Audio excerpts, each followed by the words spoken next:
Oh, my bad. Hello, everybody. You saw that glitch in the beginning, right? Huh? You saw that glitch in the beginning. That was all me. I know. Happy Friday, everybody. And I usually make a mistake and say good morning. It's not good morning in every place. So I'm going to say happy Friday from now on so we get all the time zones. Because I think Lisa's in a different time zone. And this morning or this afternoon, Jeanette is in another time zone. We'll explain maybe later. She's a happy, peppy person this morning. But I'm Jenny. I'm Jeanette. That's Jeanette. And there's Lisa. She's down there. She's our guest today. But welcome to Having Fun with J and J. This is our ocho. We're here back again. We are going to have some fun. It's a marvelous day. Everybody, we want everybody to come in and join us. Have a couple of grins left. Wait, what? I see you. Oh. I see you. This is what I gotta say. She's got our local minions with us, and we're gonna talk some crafts today. We want to make sure that everybody knows that we're here, so please spread the word, spread the love. Catch us on a replay. We love the replays. Peeps, we're getting a lot of play. Jeanette's got the numbers, and we're just a little show. We're just two gals that like to craft and two gals that want to be the as I was telling Lisa, we want to be the voice and the face of women crafters, women artisans, the makers, the visionaries, all those gals that get out there and at 11 o'clock at night and we're making jewelry and we're painting and we're writing and we're baking and we're doing all kinds of things. So please share the night at that. Yes, and it's not just for crafters. We want consumers. We want people to know that crafters are out there. We want people to know that you can still get bargains, but remember, every item is handmade. It's handmade with love. It's made from our hearts, our hands, and our minds. And you're not going to find it in any big box store or shipped from overseas. There you go, handmade with love. Good shot.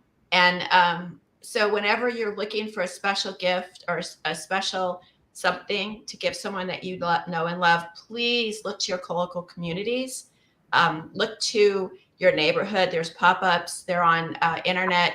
And just type in, special handmade gifts, and you're going to get all kinds of gals. But come to our Facebook page. Go to Lisa's Facebook page.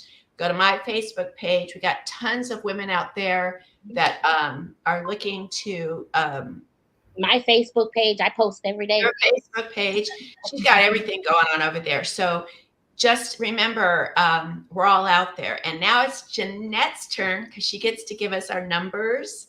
Yes. Okay. From the first very show that we have 6,500 views. Yay! And I keep sending her the weekly numbers. Let me see if I can find that on my phone because I texted to you. So I can actually go in order of how I sent it to you. Let me see. Here it is. You know me. I always have to. I know. She's got the numbers. Yeah, I have to. Like I wrote. Wednesday at 6:30. You said it to me. This is how much we talk online that I'm like scrolling. like, oh my gosh, we talk a lot. And here's the numbers. Girl, I'm out to the store now. Be with me. Girl, you could probably find it faster than I can. So I got episode 2. We have over 6,500 views. Yeah. And then the last 3, we had 4,200. That's right. There you go. Episode 4, we had 4,400. Okay. Episode 5, 6, and 7 were a little lower, but they're still new. Right. So just keep on sharing it. Yeah. Every week we're going to have a wonderful crafter like Lisa. Yeah. every week we're going to be sharing what we know and what we love. And also, and I got chided last week because I didn't mention it because I was yapping about something else. But uh, I was reminded by my friend Jeanette, we didn't talk about the creative spirit. And so we're working on it. We've had a couple of things that we were busy with, and we didn't get to do it. But we're going to be starting another half hour during the week called the creative spirit, and a bit more low key, yeah, wild. And our belief system is that the creative spirit is what makes us the crafters we are. It's our gift. It's our gift that's inside of us, and we choose to be brave and bold and take that spirit and create objects for people to be enjoyed and loved. So we hope you're going to tune into that as well. Yeah. But it's really coming along, and again, this is who we are. And I love the beginning of it. It is actually gorgeous. Totally different than what you see here. Yep. I'm going to come in my natural self because it's so important. So, I'm always wearing these because, well, first of all, I love it. And I have fun with it. And I keep saying one day I'm going to rip it off and just be my natural self. But I'm going to do it in creative spirit. I'm going to be all myself. So, but I love having fun. And Lisa, I love your stuff. So right now we're going to take time to introduce Lisa, and she is a crafter that makes beautiful jewelry out of beads. And I'll let her talk to you about it, and I'll ask her some questions. Lisa, tell me about your business. Well, I still don't kind of think of it as a business. Wow. Because, like you say, there's that creative spirit. I've done crochet, I've done painting, I've done pen and ink drawing, just about anything you can think of, I've tried it. Okay. Is that one of your paintings? Back to the jewelry. Is that one of your paintings behind you? Is that one of your charcoals? I can only see part of it. No, none of those are mine. Okay. But too, I've done. The necklace is yours, right? The necklace is yours? This is, yes. I have. So I'm going to ask you. The ones I made and I liked so much I kept it. I do that too. I make some stuff and I'm like, yeah, I'm not selling this one. Oh, how pretty. Shiny sparklies. That is gorgeous. So I love the crystal stuff that sparkles like crazy. And I'm picky these days. I can afford a little bit more, so I can get like the Czech crystal, and I still have a little bit of Swarovski crystal in my supplies. Okay, Lisa, how did you get started? What made you do that? What creativity? How did you get started? Probably way back when, under 10 years. My grandparents, my great-grandparents, and I'm talking both male and female, all did all kinds of creative stuff. Okay. My grandpa had a shop that was almost as big as their house. What did he sell? Did he? He did a lot of woodwork. Oh, I bet you. And he would do like the woodwork pieces, and Grandma would embellish them. They never sold anything though. It was all for family, Oh, so he made it for family. Yeah, and Grandma started out with the beadwork with, angel halos and things like that, and she never got as elaborate as I do, actually. Oh, she worked with other stuff. She was a master seamstress. Oh my God, she could make anything you could think of. Oh wow! In clothes, she made dresses and things like that. Yes, she made one of my cousin's wedding dresses. Wow. And, let me ask you. So your idea came from then your grandma. You said she does beads, but what led you? How did you start? Did you start with the painting first, or did you start with the jewelry first? I actually started with crochet and knitting first. Okay. My great grandmother taught me. I was age 5. I remember the very first lesson. I was getting bored at the family Thanksgiving dinner, and great grandma sat me down in a corner of the kitchen, and she says, "Let me show you how to do this."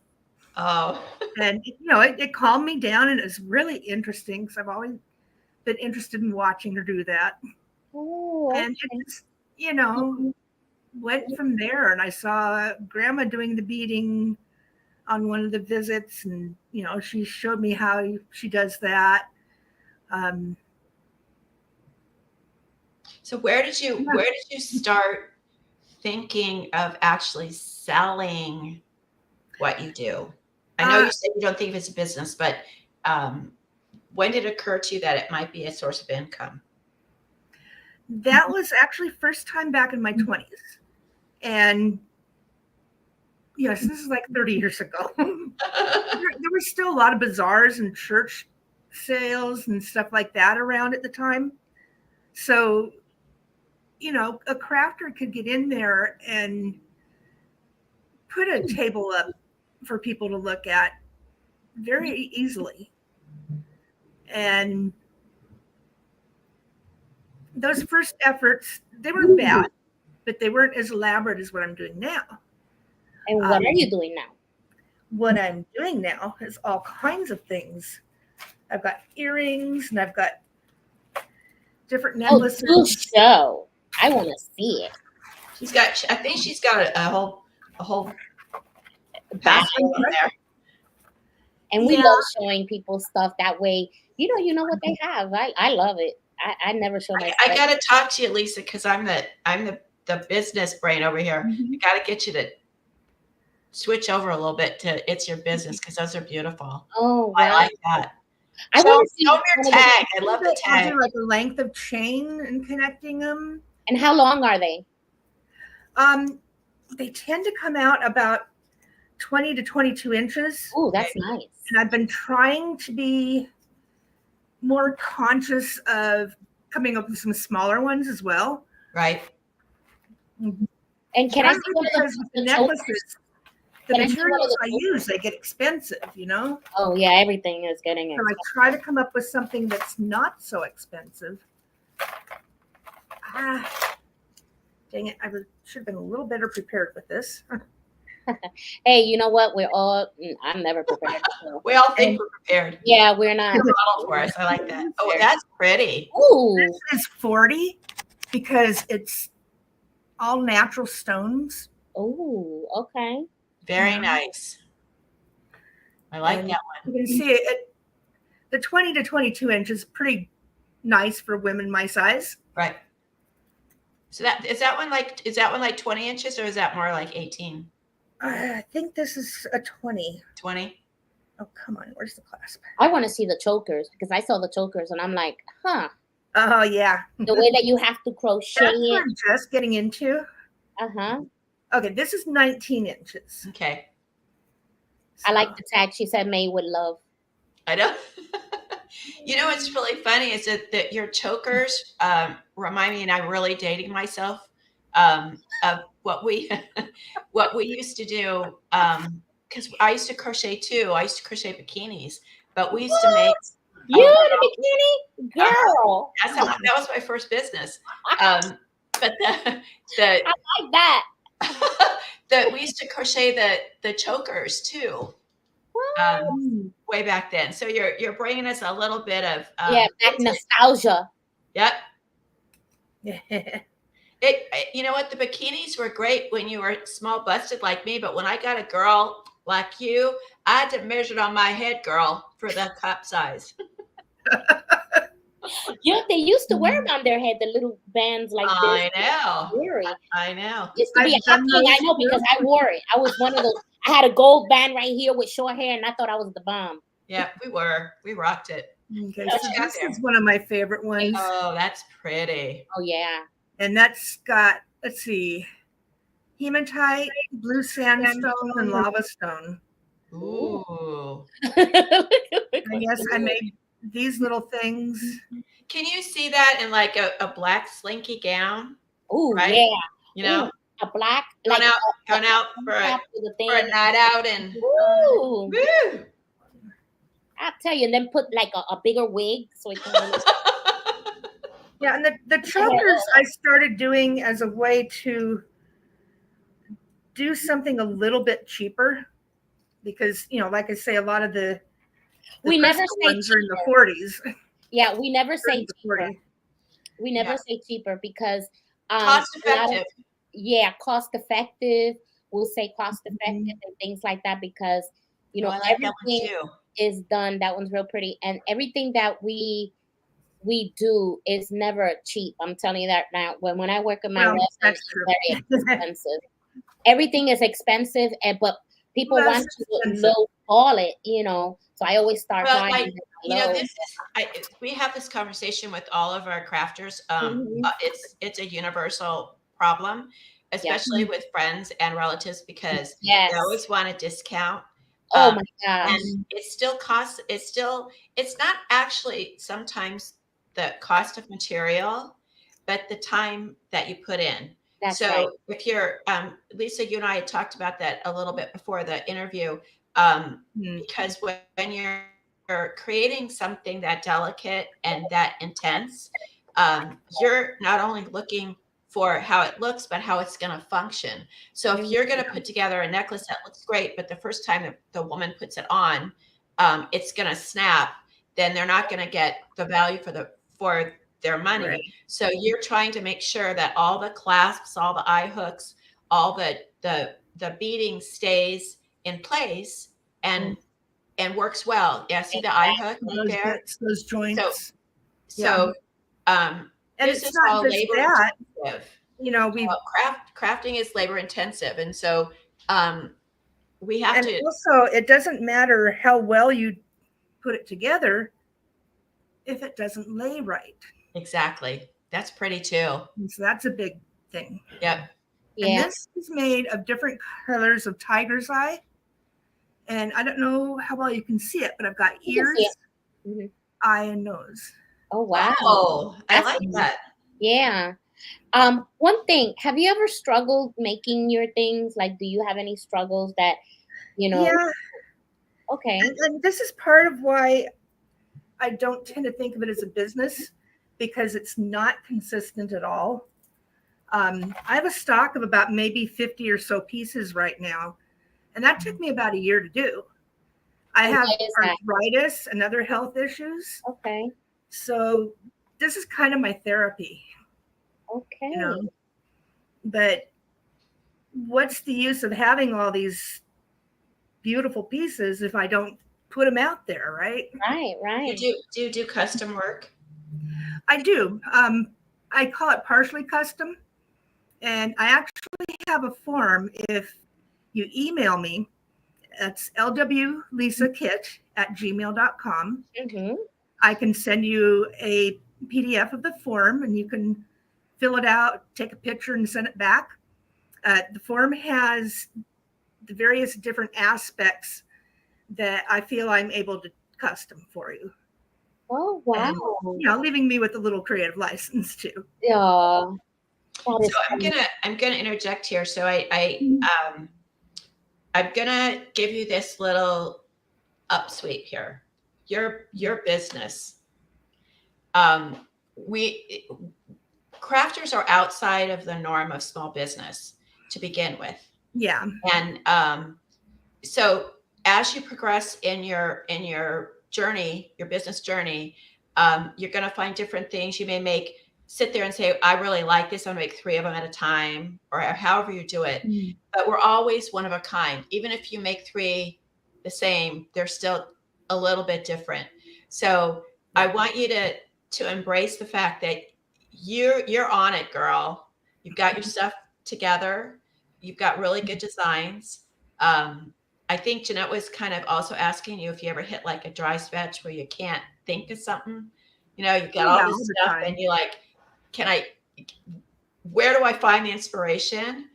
But we want all of the crafters out there to know that it doesn't matter how small a business you are, it's your therapy. And we both know about that.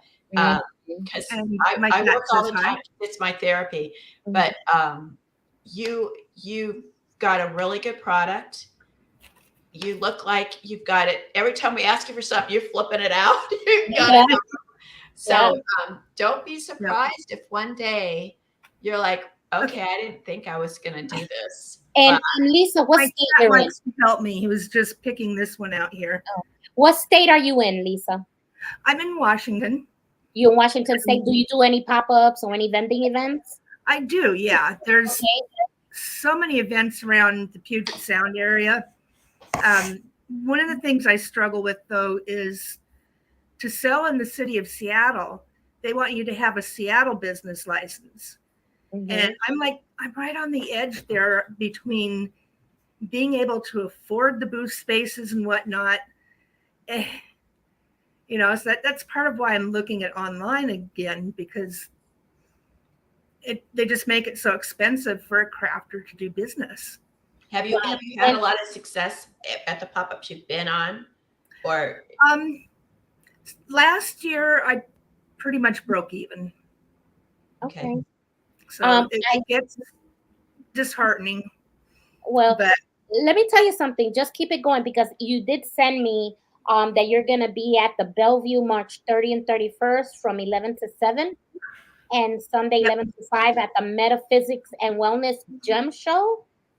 I'm only going to be there Saturday. Oh, Saturday? Okay. Yeah, this is one of the bigger ones, and I just kind of bit the bullet because I was able to scrape up enough for the booth fee. And yeah, I'm a little nervous because it's a lot I have to make up before I can start making profit. Right. And then you have another one, April 27 and 28 at the BEPC Conscious Wellness Expo Gem Show. And that's down in what they call the Kent Commons. Okay. And it's at 11 to 6. So 10 a.m., 11 through 6. And that's Saturday and Sunday also? Or are you just going to do one? Okay. Just Saturdays, yeah. Okay. And that's in Kent Commons in 524 4th Avenue, right? Okay. You send me those two, so I'm glad you send me that information. We can post it so people can go and think. But I consider myself now an expert in vending. I started 2 years ago, and to be honest, it is really exciting when you do the vending events. And let me tell you something, you have marvelous vendors out there that will help you. And I had one that literally rearranged my whole tent, because the first big one that I ever did was the Blueberry Festival in Indiana. And I was there for a whole week, and you were like a store. You stay there, you wrap up and everything. And it was amazing. It was expensive. I know what you're talking about. I paid like $500 for the whole week. But the little vending events that I had here in Texas, that it was every Saturday for a whole year, it was only $25. And that's perfect, because I was making more than that. We always make jokes. If you can make the rent, you made a day. You've made it, you know? And the thing is that and me and Jen are going to have a show on vending events and what to look for. But basically what you want to look for is make sure that you're not going to vending events that are not, one, full of people and that's already exposed. And with the fraud expos, right? Then you have people saying, hey, there's an exposition. You end up paying. When you go there, there's nothing there. And we're going to bring experts on our other show to explain how you can avoid this. But I've been blessed that I have had very good success at my vending events. I always say I make between $100 to $200, and that's okay for everything that I'm selling, you know, for the more custom products. It's very hard to do there. But see, I learned that bring a order sheet with you, and people can order right there and pay you half right there. And, you know, exactly. So that's something that you can do. We'll talk more about that another time. But, you know, we always say those vending events really get your name out there, especially if you just go. Like I said, look, if I don't sell anything, but at least I have a business card or a flyer here. Remember me on this day. So I make, you know, get your name out there, so that you want to find a vending event that's every week if you can. And what you do is the money you make is what you use for your next show. You see? So whatever I made, I always took out the rent. I always called it rent. $25 I took out every week, because once I made it, I put it away saying, okay, this is for next week. I can come for next week. So you want to find yourself a vending event that knows you, that cares about you, that knows what you're all about and stuff. I wish I had like an acre of land. I would have vending events for all my business. Lisa, do you have a product that is semi simple but seems to be like the black choker, like where you would put that in a either matching earrings with it or a special, like I'm doing a special for like say for Easter. That way you might have a couple of those packets. People are funny. If you create a packet for them, they love it. They love it. They love the earrings that match the necklace, that match and then put in a set, and this is an Easter special or spring special, whatever you wanted to call it, and upprice it a little bit, just cover the earrings, but and then find online a thing about the stones that are in it. Okay. Oh yeah, the information on that. If you're using tourmaline or you're using, tiger's eye or whatever you're using. Yeah, where it comes from, Mohs hardness, what the metaphysical properties. And I've been starting to do that with some of them. And then put your information on the back side of it and slide that in those plastic things.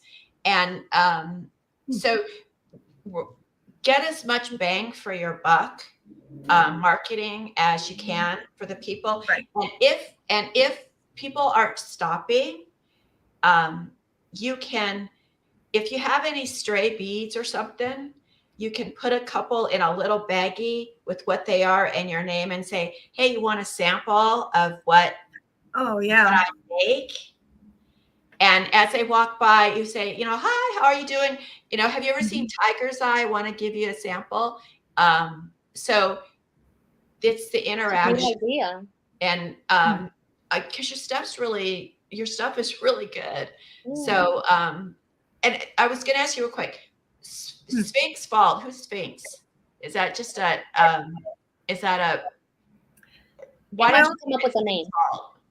From the first, give me just a second here. I have to say goodbye to my housemate. He's leaving. Okay. Bye. Bye, housemate. Bye. So my first time on the internet, I chose the avatar name Lisa Kit. And partly because I've always identified with cats, and early 20s, I felt like I was still a child. I've come a long way since then, but I keep the name Lisa Kit. And I think I was the first Lisa Kit online. And I've noticed since there have been a couple others out there, but the real Lisa Kit is me. Oh, original. The original. Well, we reached the part of our. Wait, hold on. So when I was looking for a business name, my icon is a cat with wings, a rainbow design. So I wanted a business name that kind of reflected that background, the flying cat idea, the mystical cat. And I like the mystery of the Sphinx. Ooh. So got it. Okay. We open up the vault to the treasure. To really that. And I didn't want to, because it's time for our word of the day. Word of the day. I'm so sorry. We need more time. I know. I know, right? Okay. So this one is called Building Bridges, Not Walls. For he is our peace. He has made us both and has broken down the hostile dividing wall between us. And that comes from Ephesians 2:12. Okay. So remember, I'm reading from the Joyce Meyer's book, and she writes, one day while I was praying, the Holy Spirit showed me that my life had become a bridge for others to pass over and to find their place in God.